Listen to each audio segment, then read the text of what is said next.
Mga bata, ate, kuya, nanay at tatay, nais ninyo po ba matuto ng wikang Italyano? Simulan po natin ito sa pamamagitan ng pag-aaral ng abakada o alfabeto ng Italyano. Ang unang titik sa alfabeto Italyano ay binibigkas na A. Halimbawa ng larawan, sa Italyano Aquila, sa Filipino Agila. Ang pangalawang titik sa alfabeto Italyano ay binibigkas na B. Halimbawa ng larawan, sa Italyano banana, sa Filipino saging. Ang pangatlong titik sa alfabeto Italyano ay binibigkas na chi. Ang titik pong ito ay walang katumbas sa ating abakada. Halimbawa ng larawan, sa Italyano cane, sa Filipino aso. Ang pang-apat na titik sa alfabeto Italyano ay binibigkas na D. Halimbawa ng larawan, sa Italyano donna, sa Filipino babae. Ang panglimang titik sa alfabeto Italyano ay binibigkas na E. Halimbawa ng larawan, sa Italyano elefante, sa Filipino elepante. Ang pang-anim na titik sa alfabeto Italyano ay binibigkas na FA. Halimbawa ng larawan, sa Italyano farfalla, sa Filipino paru-paro. Ang pang-pitong titik sa alfabeto Italyano ay binibigkas na G. Halimbawa ng larawan, sa Italyano gatto, sa Filipino pusa. Ang pang-walong titik sa alfabeto Italyano ay binibigkas na aka. Kulay pula ito upang bigyang diin na ito ay isinusulat ngunit hindi binibigkas. Halimbawa ng larawan, sa Italyano hamburger, sa Filipino hamburger. Ang pang-siyam na titik sa alfabeto Italyano ay binibigkas na E. Halimbawa ng larawan, sa Italyano hippopotamo, sa Filipino hippopotamus. Ang pang-sampung titik sa alfabeto Italyano ay binibigkas na LA. Halimbawa ng larawan, sa Italyano leone, sa Filipino leon. Ang pang-11 titik sa alfabeto Italyano ay binibigkas na MA. Halimbawa ng larawan, sa Italyano mela, sa Filipino mansanas. Ang pang-12 titik sa alfabeto Italyano ay binibigkas na NH. Halimbawa ng larawan, sa Italyano naso, sa Filipino ilong. Ang pang-13 titik sa alfabeto Italyano ay binibigkas na O.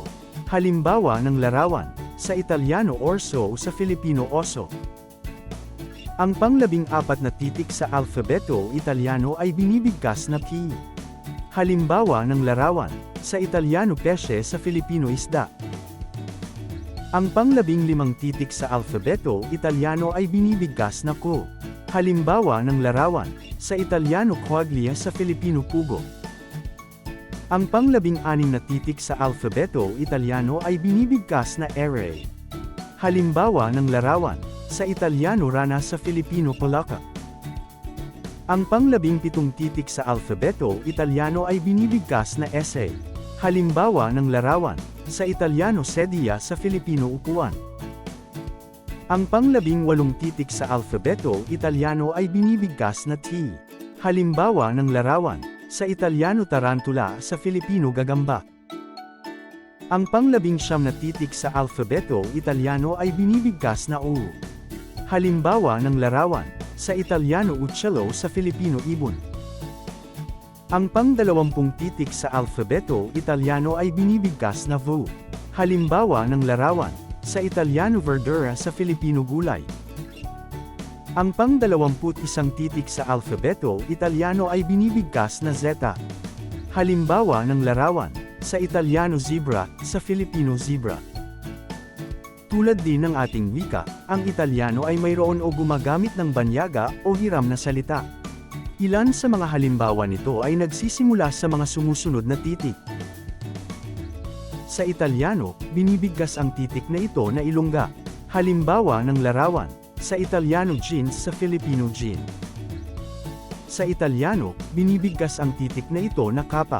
Halimbawa ng larawan, sa Italyano kangaroo, sa Filipino kangaroo. Sa Italyano, binibigkas ang titik na ito na doppia V. Halimbawa ng larawan, sa Italyano würstel, sa Filipino hotdog. Sa Italyano, binibigkas ang titik na ito na X. Halimbawa ng larawan, sa Italyano xylofono, sa Filipino cellophono.